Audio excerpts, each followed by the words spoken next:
Guys, it's Legs here. Welcome to another video. Today we'll be taking a look at the Havit gaming mouse that I just got in the mail.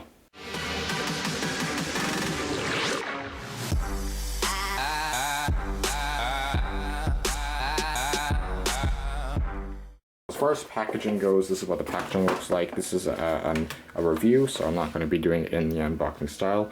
It comes in a little paper box. Inside we have a simple manual, which is really just a series of diagrams explaining how you could use the mouse. Alright, so let me tell you firstly about the quality.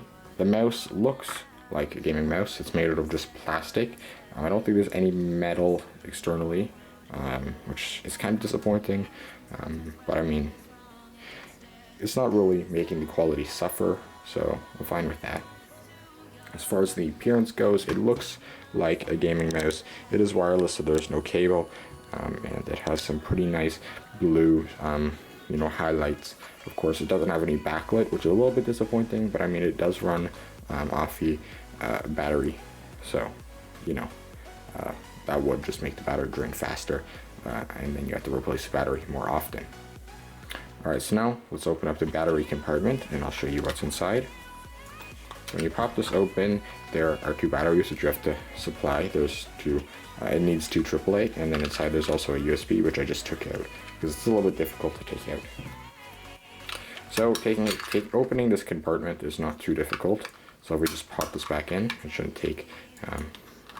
be too difficult.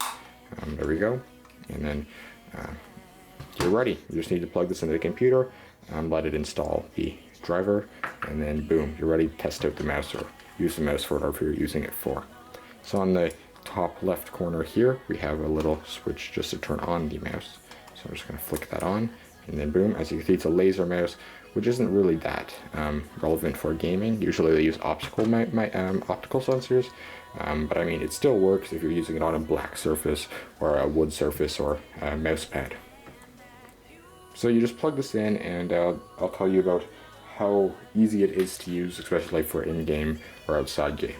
So firstly, the actual smoothness. I was really surprised about how smooth this moves on the ground. I don't think I've had any mouse that moves smoother than this one, especially just on any surface, and it's perfect. It also works very well on my mouse pad.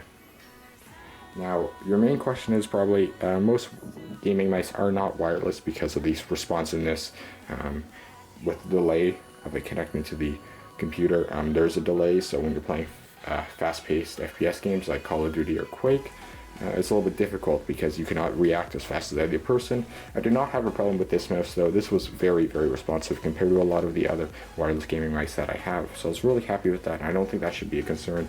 It does have a few customizable buttons. There's the scroll wheel, and there's a button here which is by default controlling DPI, and then there are two buttons here which is for going, well, for whatever you want to program it for, but for now it's just going forward and back in my browser. So that's pretty much it for this review. If you want to pick one up, there'll be a link in the description below, and thanks for watching. Bye.